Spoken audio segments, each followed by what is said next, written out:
네, 오늘 책은 아이디어가 이렇게 재산이 될 줄이야입니다. 1인 지식기업TV 검문영이고요. 구독, 좋아요, 알림 잊지 말고 해주시기 바랍니다. 스티브 잡스의 아이폰 발표 때문에 애플 특허가 무효로 되었다. 이게 어떤 얘기일까요? 좀 궁금해지네요. 이 책은 발명, 특허, 디자인 혁신에 관한 책이다. 특히 특허권과 디자인권을 사례를 중심으로 알기 쉽게 풀이하여 스타트업, 중소기업 등 한국 기업이 아이디어와 디자인을 재산으로 만들어 혁신을 지켜내고 성장하는 데 도움을 주고자 한다. S보드, 아이폰, 마법 첨자문, 날개 없는 선풍기, 파리바게트의 치즈케이크, 크록스 신발 등 우리의 일상생활과 밀접한 사례를 중심으로 아이디어와 디자인을 재산으로 만드는 방법을 설명하고 이러한 지식 재산권을 통하여 어떻게 기업을 경영할지를 알려준다. 이 책은 당신의 아이디어와 디자인을 재산으로 만들어줌으로써 당신을 성공으로 이끄는 마중물이 될 것이다. 저자 김태수, 특허 디자인 브랜드에 푹 빠져 살고 있는 변리사라고 합니다. 쇼 서머리 같이 보시죠. 최근 삼성과 애플의 글로벌 분쟁은 많은 사람들에게 특허권, 디자인권과 친숙해지는 계기가 되었습니다. 2007년 1월 스티브 잡스는 사람들의 삶을 바꾸어 놓은 아이폰을 전격적으로 발표하면서 Boy, have we patented it? 이라고 말했습니다. 아이폰의 모든 것을 특허화했으니 모방하지 말라는 경고였을지도 모릅니다. 그 당시 애플은 휴대폰 기술을 개발한 적도 없는 기업이었기 때문에 휴대폰 분야에서는 스타트업이나 마찬가지였습니다. 하지만 애플은 밀어서 잠금 해제, 바운스 백과 같은 유저 인터페이스나 사용자 경험에 대한 아이디어를 특허권으로 등록시키는 동시에 아이폰의 둥근 모서리를 디자인권으로 만들었습니다. 이렇게 아이폰 자체를 표상하는 아이디어와 디자인이 애플의 재산이 되었습니다. 이제는 우리 기업도 아이디어, 디자인, 브랜드라는 지식 산업으로 사업을 지켜내는 노력을 해야 할 때입니다. 중국 등 다른 나라의 추격이 턱 밑까지 와 있기 때문입니다. 유럽, 미국, 일본은 차례로 지식재산권을 이용하여 국가 경쟁력을 지켜나가고 있습니다. 중국 등 신흥국에게 우리의 자리를 내주지 않으려면 지식재산권에 대한 이해가 필수인 시대입니다. 우리가 이루어낸 혁신을 자세히 들여다보면 기술 중심의 혁신과 디자인 중심의 혁신으로 구분할 수 있습니다. 이제까지 기술 중심의 혁신이 한국 경제를 이끌어왔지만 기술이 상향 평준화되거나 제조 경쟁력이 낮은 분야에서는 디자인 중심의 혁신이 상대적으로 중요해질 것입니다. 기술 자체가 중요한 제품이든 디자인이 중요한 제품이든 아이디어와 디자인은 제품의 브랜드 아이덴티티를 구축하는 힘이 됩니다. 이때 아이디어와 디자인을 재산으로 만드는 일을 간과해서는 안 됩니다. 특허권과 디자인권으로 사업을 지켜낼 수 있을 때 우리 기업의 브랜드 가치는 높아질 것입니다. 과거에는 기술이 굉장히 중요한 부분이었는데 모든 기술들이 이제 상향 평준화가 됐잖아요. 그러니까 디자인하고 아이디어를 재산으로 만드는 것이 굉장히 중요한 부분이 되었다라고 얘기하고 있습니다. 이 책은 우리의 혁신을 지켜주는 지식 재산을 알기 쉽게 설명하기 위하여 기획되었습니다. 특히 특허권과 디자인권을 사례를 중심으로 알기 쉽게 풀이하여 스타트업, 중소기업 등 한국 기업이 아이디어와 디자인을 재산으로 만들어 혁신을 지켜내고 성장하는 데 도움을 주고자 합니다. 이 책에서 소개되는 사례는 최대한 우리 일상생활과 관련되고 접근이 쉽도록 선별하였습니다.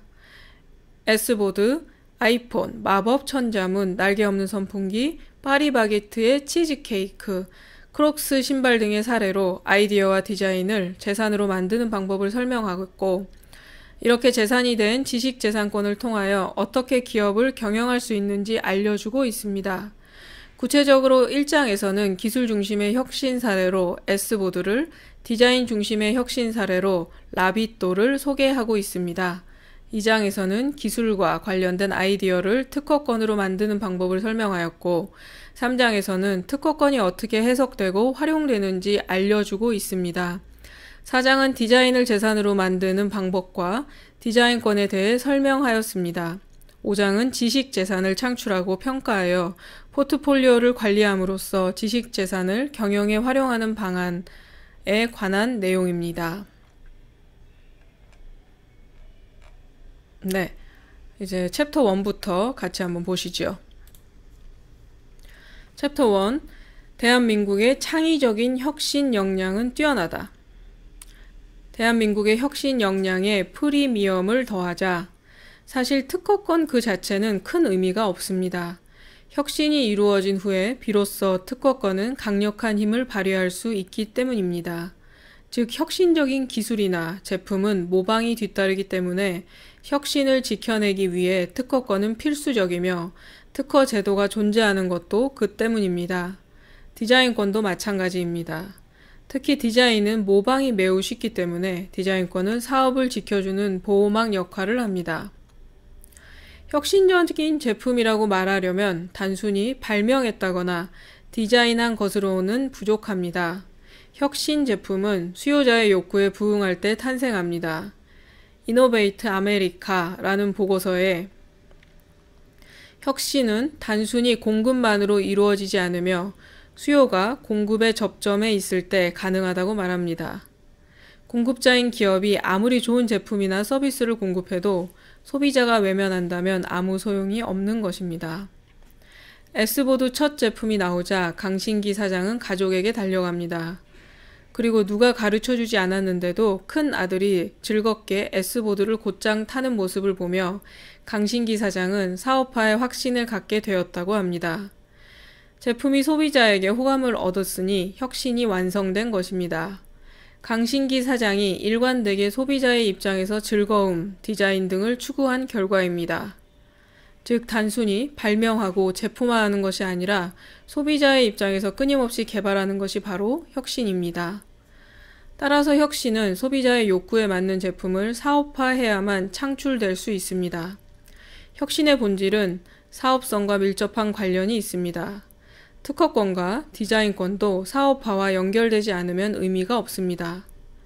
혁신적인 아이디어가 사업화와 결실을 맺는 순간 혁신과 특허는 불가분의 관계가 됩니다.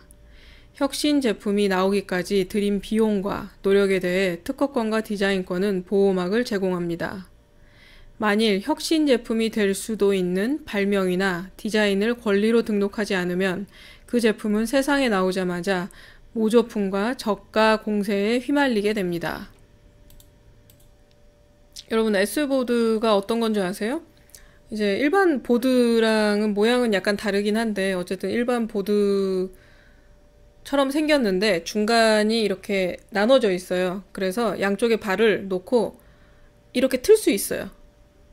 그래서 이렇게 발목의 힘과 균형을 맞춰가지고 앞으로 갈 수 있게 돼 있거든요. 그걸 S보드, 이렇게 틀어진다 그래서 S보드라고 이름 지은 것 같아요.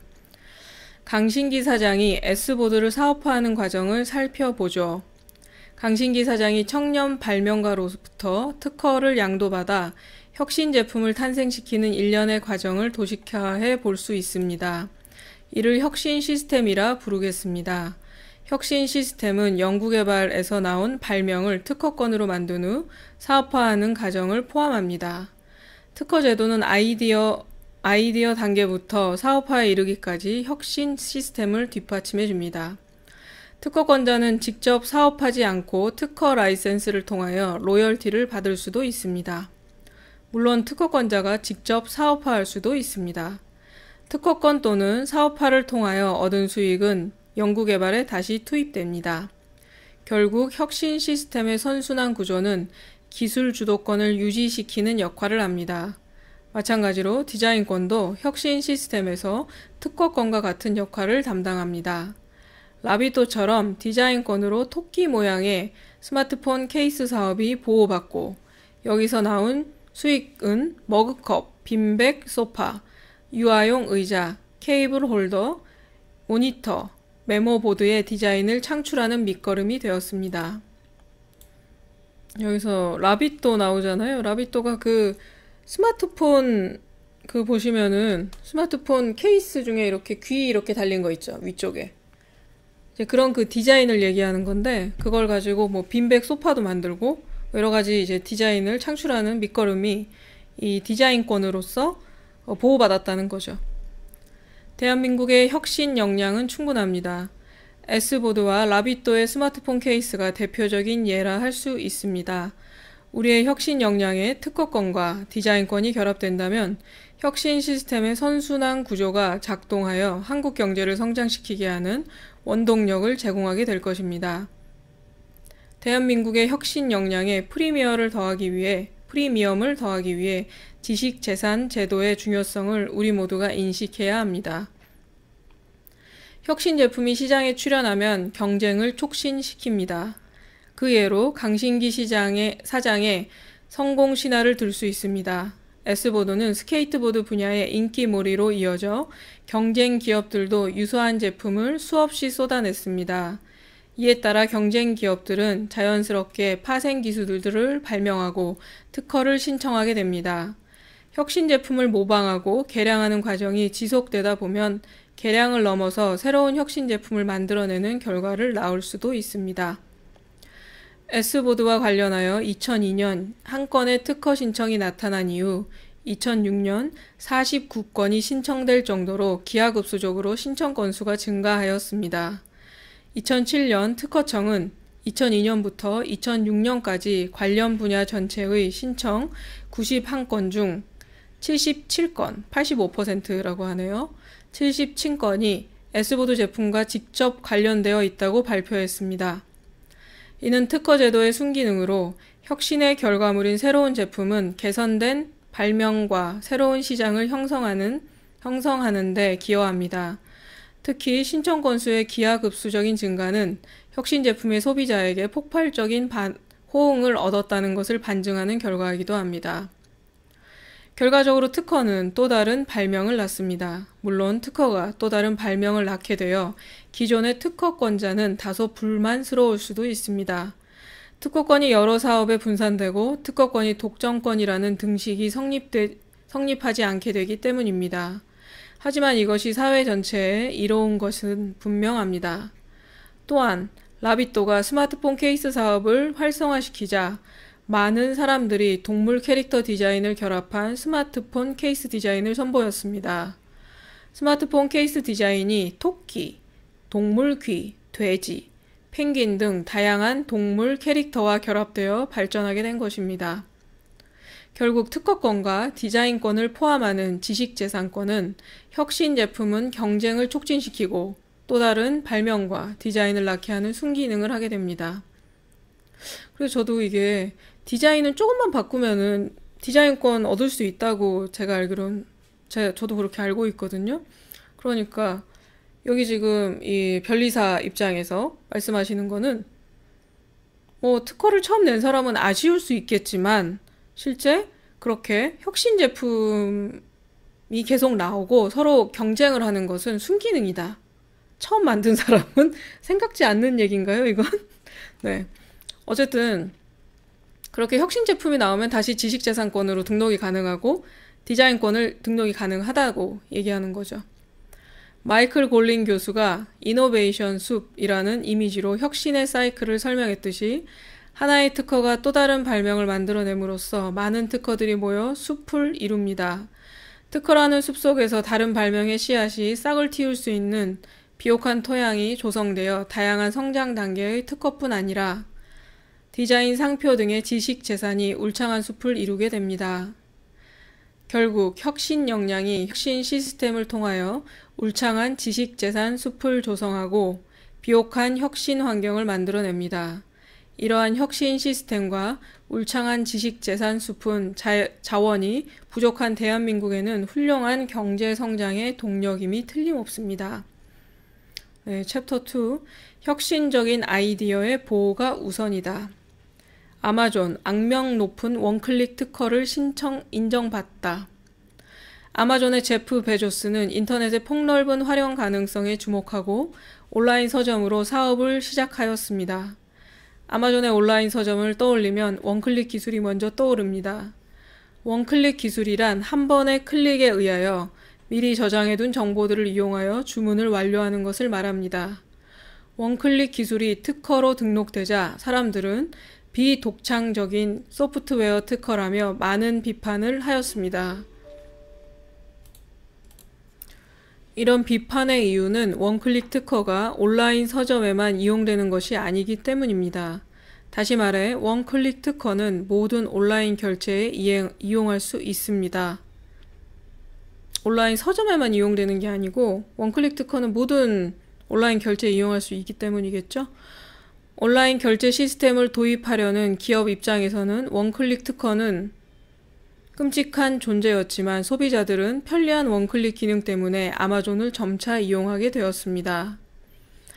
아마존의 온라인 서점에 맞서 거대 서점인 바스 앤드 노블은 원클릭이 아닌 투클릭 방식의 결제 시스템을 도입하였습니다. 이 시스템은 고객이 구매를 확정하기 위해 2번 클릭하는 방식으로 익스프레스 레인이라고 불렀습니다. 하지만 두 번째 버튼을 추가한 것으로 아마존의 특허를 피하지 못했습니다. 원클릭 특허가 등록된 지 한 달도 되지 않아 아마존은 당시 거대 서점인 바스 앤 노블을 제소했습니다. 1999년 12월 법원은 원클릭 특허를 인정하면서 바스 앤 노블에게 익스프레스 레인을 사용하지 못하도록 가처분 명령을 내렸습니다. 2002년 아마존이 소송을 취하하면서 법적 공방은 막을 내렸지만 바스 앤 노블은 원클릭 특허로 인해 치명상을 입었습니다. 결국 아마존의 원클릭 특허의 위력만 확인해 준 셈이 되었습니다. 자신의 사업 아이템 또는 비즈니스 모델을 지식재산권으로 보호하지 않으면 유사 상품이나 서비스로 인해 비즈니스 자체가 크게 흔들릴 수 있습니다. 아마존의 원클릭 특허는 이러한 측면에서 시사하는 바가 큽니다. 아마존이라는 신생 기업이 바스 앤 노블의 시장 진입을 막을 수 있었던 무기는 특허권이었습니다. 아마존의 원클릭 특허는 온라인 서점의 진입 장벽을 만들고 경쟁력을 확보하는 원동력으로 작용했습니다.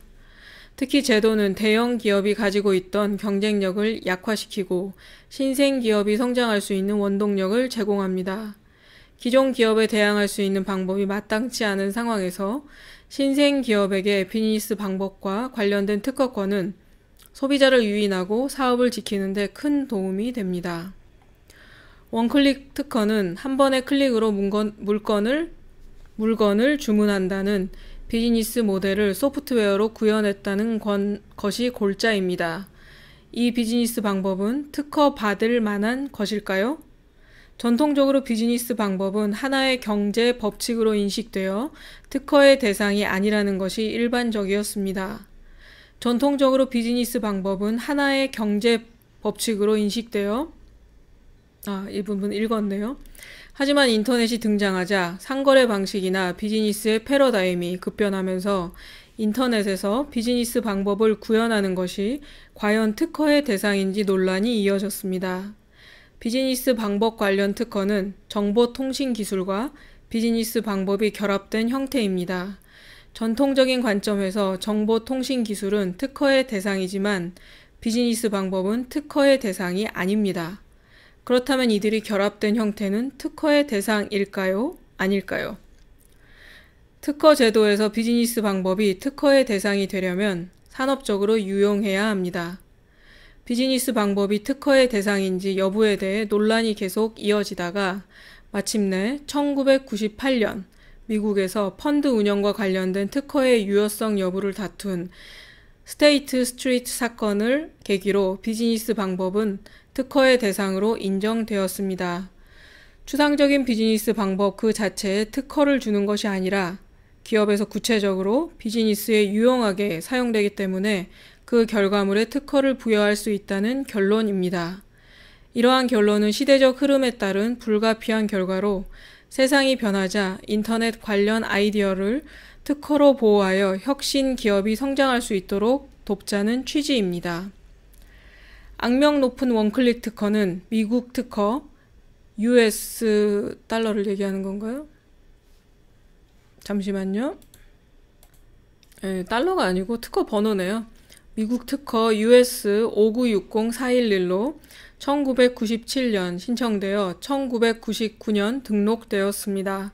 원클릭 특허권의 내용은 결국 한 번의 클릭에 의하여 소비자의 식별 정보에 따라 물건을 주문하는 요청을 받고 이전에 저장해둔 정보들을 이용하여 주문을 완료하는 기술입니다.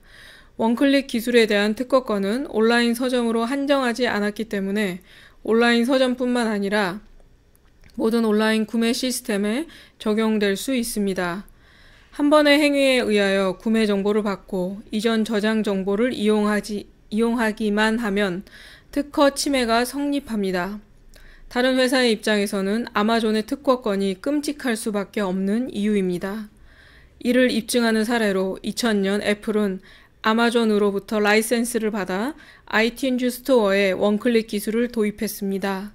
결국 원클릭 기술의 강력하고 광범위한 영향력이 현실화되었습니다. 이 특허 받은 이 원클릭 기술은 2017년도 9월 달에 만료가 됐어요. 18년 만에 만료가 됐다고 하는데 지금은 저희 좀 사용하는 겁니다. 우리 쇼핑몰에서 자기의 신용카드를 한번 등록해 놓으면 그걸 계속 불러다가 쓰잖아요. 근데 저는 지금은 그걸 사용하고 있어서 왜 그게 특허지라고 생각했는데 만료가 돼서 이제 다 사용을 하는 거랍니다. 어떤 기술인지 아시죠? 쇼핑몰 이용하시는 분들은 다 아시죠? 그럼 다시 한번 읽어볼까요? 아마존이 비즈니스 방법을 이런 방식으로 특허에 기재했기 때문에 원클릭 기술이 특허의 대상으로 인정된 것입니다. 아마존의 입장에서 사용자의 편의성을 위하여 개발한 원클릭 기술을 보호받지 못한다면 어떤 결과가 나올까요? 아마존의 혁신적인 아이디어가 다른 회사에 의하여 모방되어 경쟁력을 상실하게 됩니다. 결과적으로 아마존의 노력과 투자는 물거품이 되고 말 것입니다. 이것이 바로 비즈니스 방법이 특허로 인정되고 존재하는 이유입니다. 일반적으로 비즈니스 방법은 모방하기가 무척 쉽습니다. 따라서 사업화를 진행할 때 비즈니스 방법에 대한 특허권을 취득하는 것은 중요합니다. 비즈니스 방법에 대한 특허권은 넓은 권리 범위를 가질 수 있기에 특허권을 취득하면 강력한 권리 행사가 가능하며 사업 영역이 국경을 넘나드는 경우가 많기 때문에 한국뿐 아니라 해외 특허도 병행하여 취득하는 것이 바람직합니다.